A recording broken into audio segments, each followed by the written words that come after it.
श्वेतपद्मासना या ब्रह्माच्युतशङ्करा प्रभृतिभिः देवा मां पातु शरशेषजाड्यापरणाम्।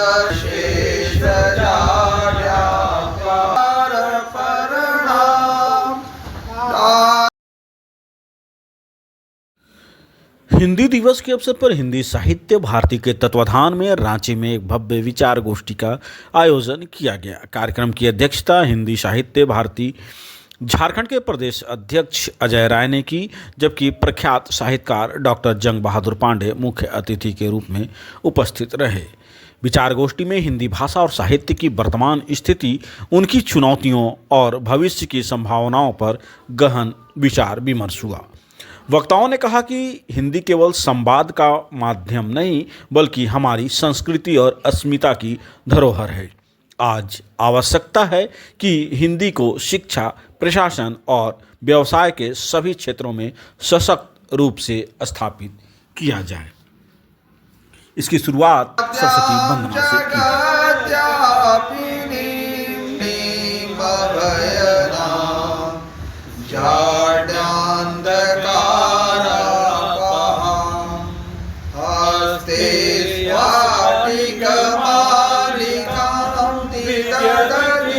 ज्योति जनार्दनः दीपो हरतु मे पापं दीपः ज्योति नमोस्तुते। प्लास्टिक से निकालो ना।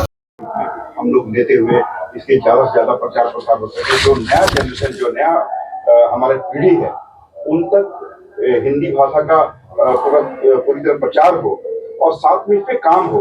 सिर्फ नहीं कि एक औपचारिकता हम कर दिए और उससे हमारा ये सब पूरा हो जाता है, बल्कि इसको लेकर के लोगों तक, जो आम जन है उन तक, और हमारे व्यवहारिक जीवन में वो उतर पाए, हमारे सामाजिक जीवन में उतर पाए, इसका हमको काम करना है।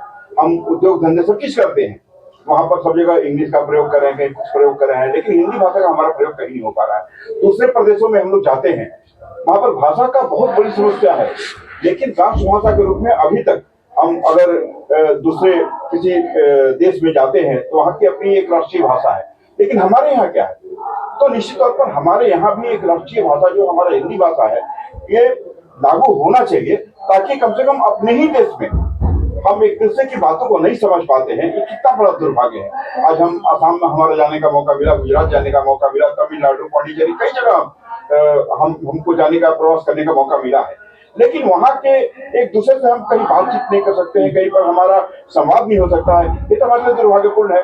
तो इसको लेकर के हिंदी साहित्य भारती का अपना सोच है और संगठन के माध्यम से हम लोग इसके प्रचार प्रसार को लेकर के लगातार प्रयास कर रहे हैं, और ये कार्यक्रम भी उसी का एक माध्यम है कि हिंदी दिवस के दिन जो है हम अपने युवाओं को वो संदेश दे पाने में कम से कम सफल हो पा रहे हैं। कि हम जरूर प्रयास करें। कॉन्फ्रेंस सिस्टम जो है वो भी इसको नहीं, देखिए इसमें बहुत तरह की चीजें हैं, बहुत तरह की बातें हैं, जिसको हम पॉलिटिकली हम इसको अमली जामा नहीं पढ़ा सकते हैं, लेकिन अब सोचना हमको है, हमारे युवाओं को है, हमारे जो आने वाला जो भविष्य है उसको है, कि हम इसको कितने अपने अंदर आत्मसात करें। यह हमारा प्रयास होना चाहिए, तभी हम जाकर इस पर सफलता पा सकते हैं और अपने देश के अंदर एक गौरवपूर्ण क्षण महसूस कर सकते हैं कि हमारे हर भारतवासी जो है कम से कम हिंदी का आत्मसात जरूर करेगा। आज हमारे महान शिक्षाविद हैं डॉक्टर जंग बहादुर पांडे जी, डॉक्टर हिमांशु जी, डॉक्टर वासुदेव जी, ये सब लोग अभी शामिल हुए हैं। अभी ये काफी और पीछे है राह में कांटे, चलना है बहुत मुश्किल, बहुत परिश्रम करना पड़ेगा। पीछे है राह में कांटे, चलना है बहुत मुश्किल, थक कर बैठ मत जाना, अभी संग्राम बाकी। और बहुत बहुत शुभकामनाएं बच्चों को भी। साथ ही हिंदी साहित्य भारती को धन्यवाद देती हूँ आज इस मंच पर बुलाने के लिए। और आज मैं प्रथम बार मैं इस साहित्य मंच पे आई हूँ, तो मेरी तरफ से मैंने आपका ध्येय गीत सुना और मुझे अपनी पुरानी रचना याद आ गई तो वो रचना मैं आप सबके समक्ष बोल रही हूँ। और इस रचना का पाठ मैंने बांग्लादेश के संसद में किया था।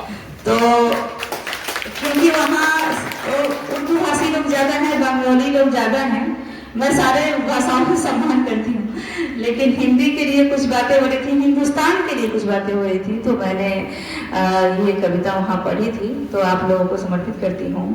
हाँ सत्य है कि मुझ में अहंकार है, हाँ सत्य है कि मुझ में अहंकार है, हाँ सत्य है कि मुझ में अहंकार है। धरा श्रेष्ठ सुराष्ट्र उद्भवित, धरा श्रेष्ठ सुराष्ट्र उद्भवित, भारतीय धर्मांगार के लिए सुसभ्यता श्रेष्ठ संस्कृति पर्याप्त है अहंकार के लिए। हाँ सत्य है कि मुझ में अहंकार है, मुझ में अहंकार है श्री कैलाश के अद्भुत रूप शिव शिखर के लिए, मुझ में अहंकार है श्री कैलाश के अद्भुत रूप शिव शिखर के लिए, श्री जगन्नाथ के वायु विपरीत ध्वज प्रहर के लिए, और मोक्षदायिनी माँ गंगा के अनंत विस्तार के लिए, मेरे गांव घर में बसते गवई प्रेम व्यवहार के लिए। हाँ सत्य है कि मुझ में अहंकार है।